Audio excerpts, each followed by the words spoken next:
In the small room, the flickering yellow light cast shadows on the pale gray walls. I sat curled up in the old armchair.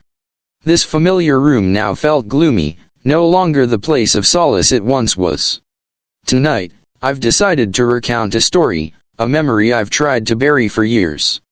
My name is Rachel, and this story isn't easy to share. Before you rush to judgment, please listen. Please give me a chance to explain, so you can understand what I've been through. Have you ever felt like your life was being manipulated by someone else? As if you had no say in your own decisions? That's what I've experienced.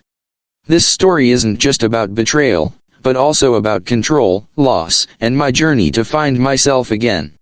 It begins with a man I once loved more than myself, but it ends in darkness, where I had to fight to regain the light. Days of happiness.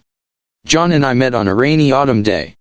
I was a recent college graduate, filled with dreams and ambitions. John was different. He was a successful businessman, with a stable career and a charming demeanor that made my heart flutter. We fell in love quickly. He cared for me gently, always listening to what I said and making me feel special.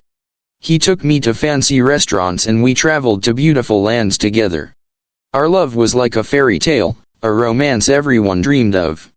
We got married after 2 years of dating. The wedding took place in a romantic setting, with gentle music and blessings from friends and family. I thought I was the happiest woman in the world. We bought a small house in the suburbs, building our nest together. The first few years of marriage passed peacefully. We cooked together, watched movies, and strolled through the park. We always found joy in small things. I remember those winter evenings, sitting by the fireplace, reading books together and enjoying hot tea. He always held me close, whispering sweet nothings in my ear. I believed our love would last forever, that we would grow old together and enjoy a happy life. I completely trusted him, giving him my heart and soul. The shadows began to appear. But over time, things began to change. I can't pinpoint the exact moment the change began, but it was like a shadow gradually spreading into our lives. John started to become more distant. He spoke to me less, often came home late, and no longer spent time with me like he used to. Our conversations became short and shallow. I tried to understand the reason, asking him if something was wrong, but he always avoided the topic or answered vaguely. "I'm just busy," he would say. "Don't worry too much." But I couldn't help but worry. I felt like an invisible wall was forming between us, becoming thicker and harder to cross each day. I began to blame myself.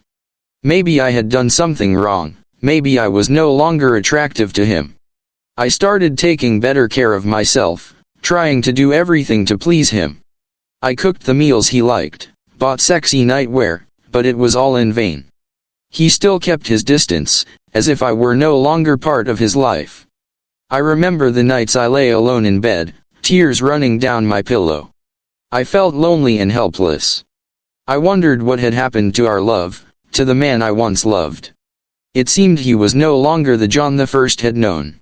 He had changed, and I didn't know how to bring him back. The horrifying plan. One evening, John came home with a strange energy. He seemed happier than usual, but there was something unsettling in the way he looked at me. He asked me to sit down, his tone serious, which made my heart race. I had a premonition that this conversation wouldn't be normal. "I've been thinking a lot," he said, avoiding my gaze. "There's something I need to share with you." I nodded, waiting for him to continue. What he said next left me utterly stunned. "I want to spice up our relationship," he said. "I'm feeling bored, and it's time we tried something different." I didn't understand what he was talking about. "What are you saying?" I asked, my voice trembling. "Do you mean we should travel or something?" "No," he replied. "I've arranged for us to meet 2 men. They're coming this weekend." I stared at him, trying to comprehend what he had just said. I didn't know if he was joking or if this was some sick joke. But his face was serious. My stomach twisted, and a wave of nausea washed over me. "What do you mean, 2 men?" I asked, My voice just a whisper. "They're friends of mine," he said, trying to sound casual, as if this were normal. "We'll be spending the night with them." I fell silent. My hands trembled as I tried to process what he had just said. This wasn't my husband. This wasn't the man I had vowed to spend my life with. He was talking about bringing two strangers into our home, into our marriage, as if it were nothing. Just thinking about it made me feel disgusted. But more than that, I felt betrayed. How could he suggest something like that? "John, are you crazy?" I finally managed to say, my voice trembling with shock and anger. "This isn't us. Why would you even?" But before I could finish, he interrupted me. "Rachel, this is happening," he said, his tone sharp. "You need to understand, it's something I want, something we need." I couldn't believe my ears. I loved John, but I couldn't understand why he was pushing me into something so degrading, something I felt would shatter everything we had built together. Days of anguish. I told him I wouldn't agree, that I couldn't do it. I thought that would be the end of it, that he would come to his senses and drop the idea. But I was wrong. In the following days, John became increasingly distant. He barely spoke to me unless it was about the plan. He started coming home late, and when I asked where he had been, he would give vague answers. Our conversations became strained, and the love that had once filled our home was now replaced with a suffocating silence. I felt trapped, isolated, and confused. I wondered what had happened to our marriage, how everything had become so terrible.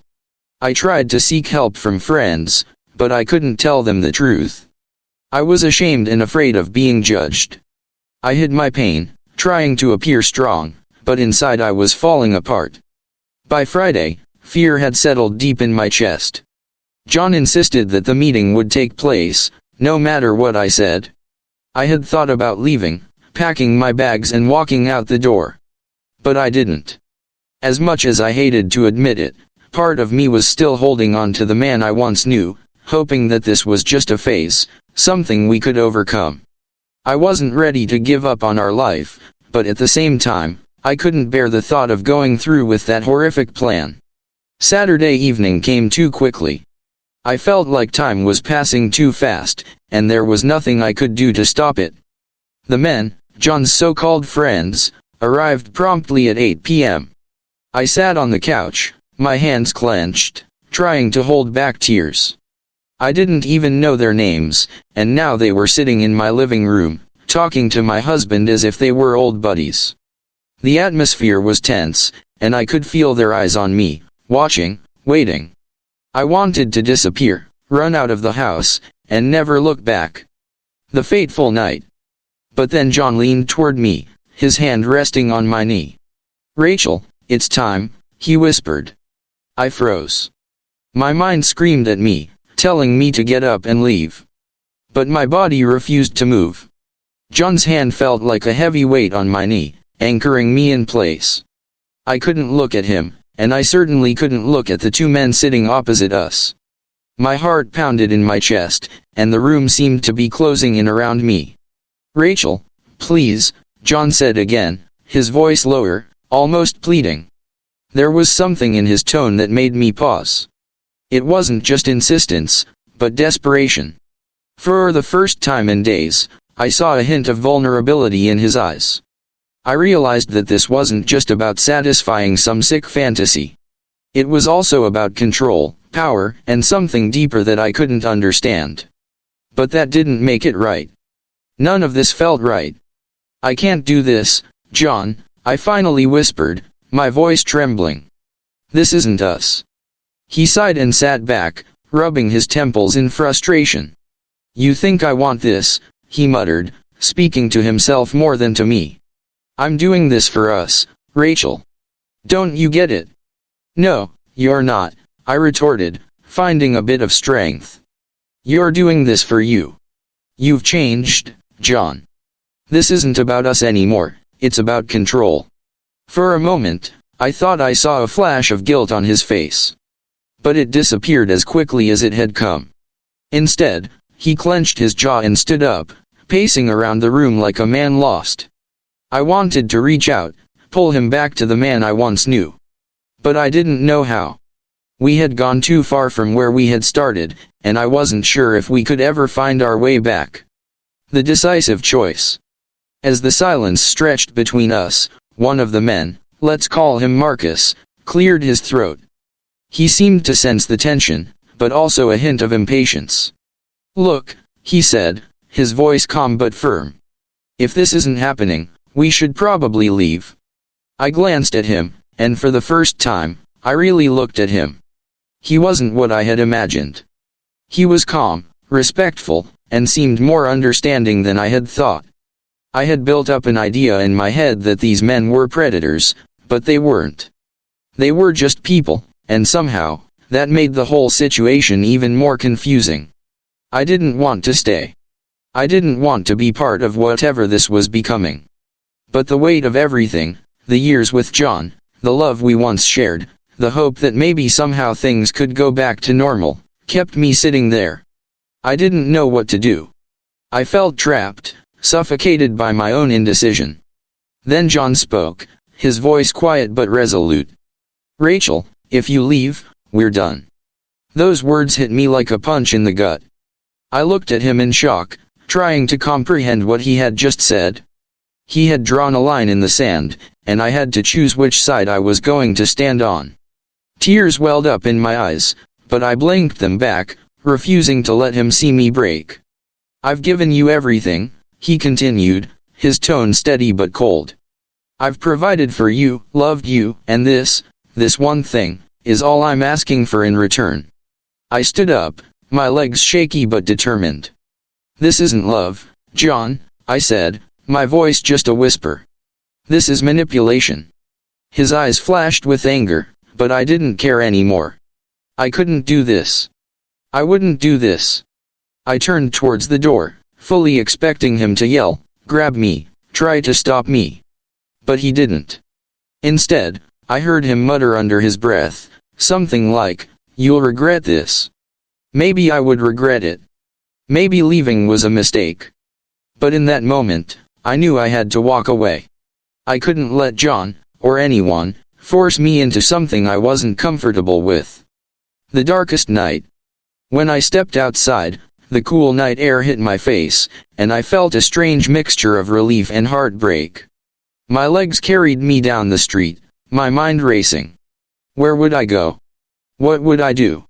I had no answers, only a deep sense of betrayal and loss. I wandered for a long time, not knowing where I was going. I felt lonelier and more lost than ever before. I had lost everything, the man I loved, the home I once called a haven, and the future I had once dreamed of. I remembered the words John had spoken to me. "You'll regret this." Maybe he was right. Maybe I would regret leaving. But I couldn't go back. I couldn't continue living in a marriage full of lies and pain. I had to find a way to rebuild my life, no matter how difficult it would be. Finally, I stopped in front of Sarah's house, my best friend. I knocked on the door, praying she was home.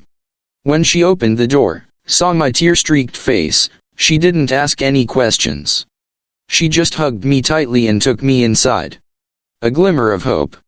In the days that followed, I stayed with Sarah, trying to process everything that had happened. She was always by my side, listening to me and comforting me. She didn't judge me, but just tried to help me get through the pain. I felt incredibly grateful for her. Sarah was the friend I could trust, the one I could always rely on. She helped me realize that I wasn't alone, that there were still people who cared for and loved me. John had tried to call me several times, leaving voicemails with messages ranging from remorseful to angry. He was completely out of control, and I couldn't keep up with his erratic emotions. I didn't answer any of his calls, and eventually, he stopped trying. I began to realize that I had made the right decision. I couldn't go back to a man who had treated me like that. I deserved better, a love that was true and respectful. Rebuilding my life. Months passed, and I began to rebuild my life, slowly but surely. I filed for divorce, knowing that our marriage couldn't be saved. It was the hardest decision I had ever made, but in the end, it was the right one. I found a new job, started participating in social activities, and met new friends. I tried to focus on myself, learning to love and respect myself. I still remembered John, the beautiful memories we had once shared together. But I no longer suffered because of him. I had accepted the past, and I was looking towards the future. I had learned that I had the strength to overcome any hardship, and that I deserved to be happy. Life lessons. My story is not unique. There are many women and men out there who are facing similar situations. The important thing is that you must realize that you deserve to be loved and respected. You should never let anyone control you or force you to do things you don't want to do. If you're in a toxic relationship, seek help. You're not alone. There are people who care about you, and they will help you through it. Never give up hope, and never forget, you have the power to change your life. I went through a very difficult time, but I got through it. I have learned many things about myself, about love, and about life. I have become stronger, more resilient, and more confident.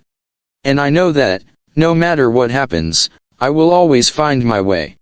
I hope my story will help those who are facing similar difficulties. Remember, you are not alone, and you always have the power to change your life.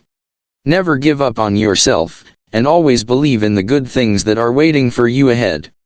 This is my story, a story that is painful but also full of hope. And I hope that it will be a source of inspiration for all who need a little light in the darkness. Sitting back in the dark room, I sighed. My story had been told, the painful emotions and the hope now released. I know that the path ahead still has many challenges, but I am ready to face them. I am no longer the weak and fearful woman I once was. I have found my inner strength, and I will never let anyone control me again. I hope that my story has helped you understand what happened, and that you will not rush to judgment. Listen, empathize, and let's build a better world together, where everyone is loved and respected. And finally, I want to thank all of you who listened to my story. Your support is my motivation to continue to share, and I hope that, together, we will overcome all difficulties and move towards a brighter future.